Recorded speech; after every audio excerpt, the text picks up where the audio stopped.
Officials from 4 main banks discussed why they closed Gupta-linked accounts. The decisions, they say, stemmed from 71 suspicious money flows.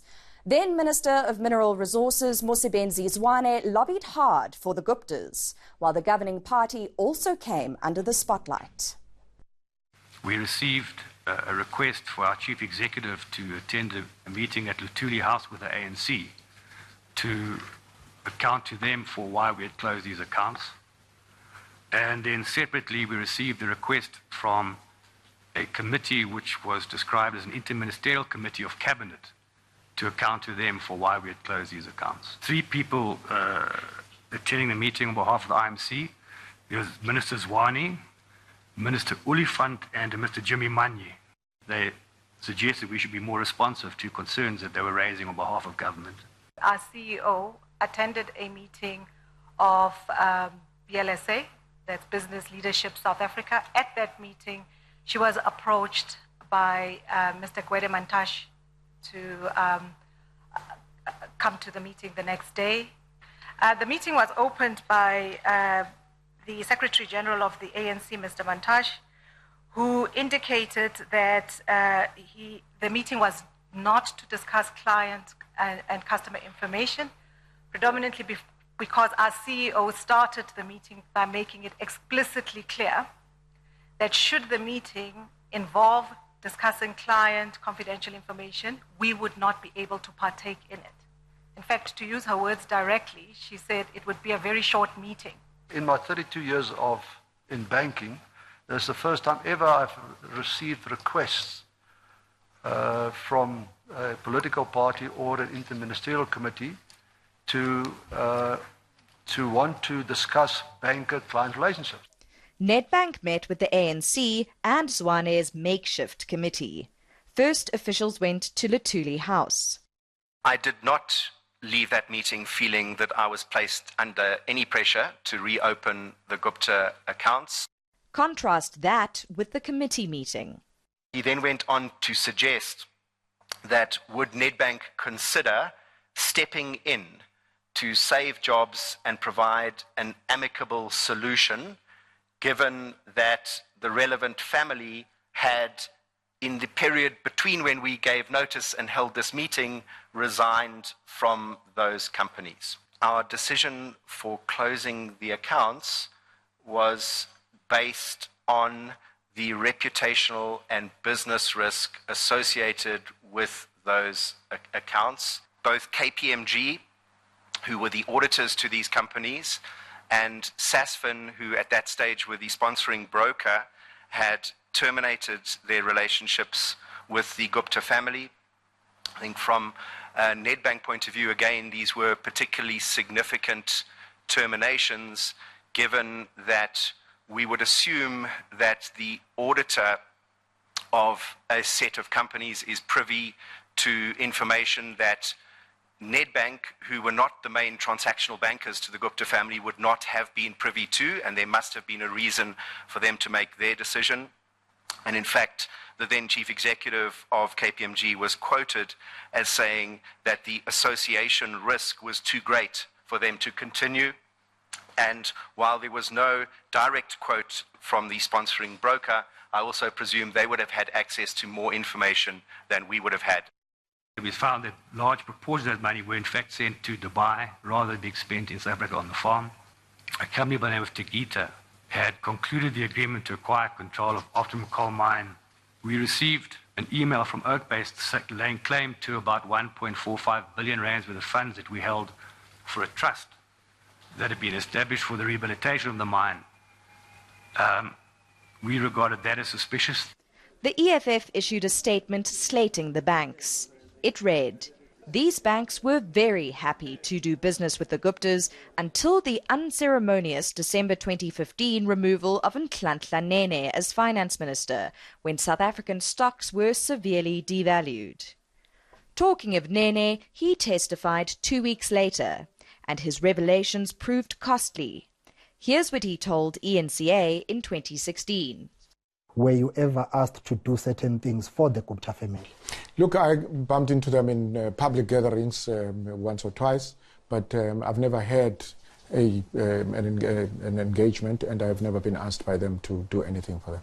But under oath, Nene disclosed multiple Gupta meetings. Venues included Sahara Computers' Midrand office and Saxonwold. The only time I got suspicious was then it was proven when around 2013 it turned out that there was an investigation that the Treasury was doing on one of their on the dairy in the Free State, where they were directly involved. That's when I actually, got suspicious of this ongoing narrative of them not doing business with the state, because that seemed to contradict what they had said. He was first appointed finance minister in 2014 and attended further meetings at the Gupta's home. Why did you accept the invitation at this stage? Look, I thought I should not be influenced by just the investigation, which had not been concluded, but at the same time, managing a relationship means you are now going to be more careful and circumspect in dealing with people, but it does not necessarily mean that all of a sudden you say, I can't talk to you because I'm told you are being investigated. Nene says he investigated a grievance RJ Gupta had with the Public Investment Corporation. As Deputy Minister, Nene had led the PIC's board. And I thought it would do no harm to honor the invitation and hear him out, which I did. And he then indicated that he had this problem. And on my return also I was able to come back to him and say, we have nothing to do with the agreements. Was this the first time that any request to intervene had been made to you? It was, yes. It would be unusual that it would take 4 years for this tentative request to be made to you, given your relationship with the Guptas, your frequent visits to their premises. Do you have any comment in regard to that? I wouldn't. Just again, Yes. if I may put it bluntly, it's out of sync with the evidence we know. Within a week, facing mounting pressure, Nene resigned as finance minister. His withdrawal as an MP followed. But Nene was subject to further critique. The Mail and Guardian published an exposé on his son's business with the PIC. From Nene's hard knocks to the vital Gupta-leaks hard drive, its custodian Brian Curran's name was secret until moments before he spoke. Curran introduced 2 more whistleblowers, dubbed Stan and John. Curran met Stan in early 2017. It was clear that Stan had a need to offload, which is not surprising, since he'd been in possession of the hard drive which he was referring to for many, many months, undecided as to what to do with it. And at last he had this opportunity, I think, to speak to somebody that might be able to assist.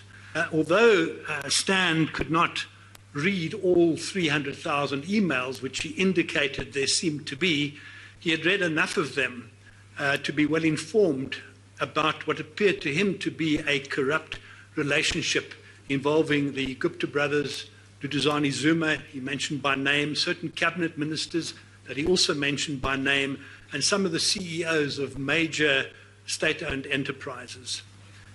He also indicated that the information on the hard drive appeared to comprise emails from one Mr. Ashu Chola, who was, he understood then to be the CEO of Sahara Computers. From your own observation, what was Stan's condition? Well, at that stage, he was visibly nervous. He was in a state of shock. One could just see that the man was feeling uncomfortable. He was feeling uncomfortable talking to me. He'd never met me before. It was a difficult meeting, but I think he got some level of reassurance from that meeting, because then I continued. He continued to be willing to meet with me. Did you learn how Stan came or had come into possession of the original hard drive? Yes, at that meeting. I did.